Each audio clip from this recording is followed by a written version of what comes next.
ിന്റെ കടപൂട്ടി അവിടെ സ്നേഹത്തിന്റെ ജനാധിപത്യത്തിന്റെ കട തുറന്നിരിക്കുന്നു കോൺഗ്രസ്. ജനാധിപത്യത്തിന്റെ നേർത്ത കണികകൾ കണി കാണിക്കില്ല എന്ന നിശ്ചയദാർഢ്യത്തെ തകർത്തെറിഞ്ഞിരിക്കുന്നു കോൺഗ്രസ്. മോദി തരംഗത്തിലും വിഷം വമിപ്പിക്കുന്ന വാക്കുകളിലും അടിപതറാതെ ഇന്ത്യയെ രക്ഷിക്കണമെന്ന കന്നഡ മക്കളുടെ നിശ്ചയദാർഢ്യത്തെ മുക്തഖണ്ഡം നമുക്ക് പ്രശംസിക്കാം. ഹലാലും ഹിജാബും സംവരണം എടുത്തു കളഞ്ഞ് വെറുപ്പ് ഉൽപ്പാദിപ്പിച്ചതിലുമെല്ലാം മധുര പ്രതികാരം വീട്ടിയിരിക്കുന്നു കോൺഗ്രസ്.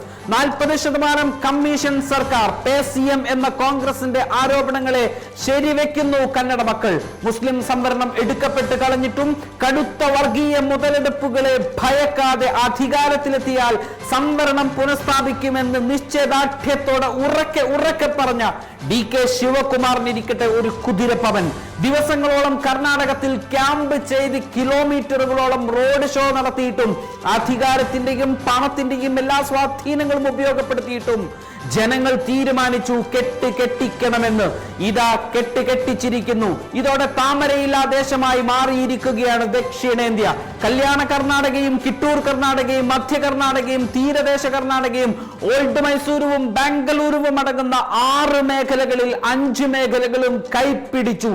ഏത് കാറ്റും ഏത് കോളും നിറഞ്ഞ അന്തരീക്ഷത്തിലും എന്തത്ഭുതങ്ങൾ സംഭവിച്ചാലും കൂടെ നിൽക്കുമെന്ന് BJP കരുതിയിരുന്ന എക്കാലവും BJPയെ പിന്തുണച്ച തീരദേശ കർണാടകയിൽ പോലും ആളുകൾ കോൺഗ്രസിനെ പിന്തുണച്ചിരിക്കുന്നു എന്നത് കേവലം ശുഭസൂചകം മാത്രമല്ല. വെറുപ്പിന്റെ കമ്പോളങ്ങൾ ഈ ചന്തയിൽ വില പോവില്ല വേണ്ടെന്നുള്ള ജനങ്ങളുടെ നിശ്ചയദാർഢ്യം തന്നെയാണ്. ഒപ്പം ഭാരത് ജോഡോ യാത്രയ്ക്ക് ശേഷം നടന്ന ആദ്യ തിരഞ്ഞെടുപ്പ്. രാഹുലിന് ചിരിക്കാം, കോൺഗ്രസ് ദേശീയ അധ്യക്ഷൻ മല്ലികാർജുൻ ഖാർഗെക്കും ചിരിക്കാം. ഒരു ശുഭസൂചകമായി തുടക്കം. ഒന്നിച്ചു നിന്നാൽ അടിത്തട്ടിൽ കോൺഗ്രസ് പ്രവർത്തകർക്ക് ആവേശമായി പ്രവർത്തകരെ ഒരുക്കി തയ്യാറാക്കി നിർത്തിയാൽ ഏത് വെറുപ്പിന്റെ അപ്പോസ്തലരെയും തോൽപ്പിക്കാമെന്നതിന്റെ ശുഭസൂചന. ഈ വിജയം പാഠം നൽകുന്നത് ഈ അവസരത്തിൽ ഏറ്റവും കൂടുതൽ കോൺഗ്രസിന് തന്നെയാണ്, ഒപ്പം BJPക്കും ഇന്ത്യയിലെ മതേതര സമൂഹത്തിനും.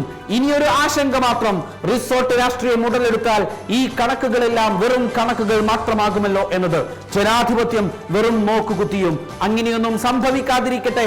അതിനുള്ള മുൻകരുതലുകളും അതിനുള്ള തയ്യാറെടുപ്പുകളും കോൺഗ്രസിന്റെ കയ്യിൽ ഉണ്ടായിരിക്കുമെന്ന് തന്നെ ഇപ്പോഴും ജനാധിപത്യവാദികൾക്ക് ആശിക്കാം.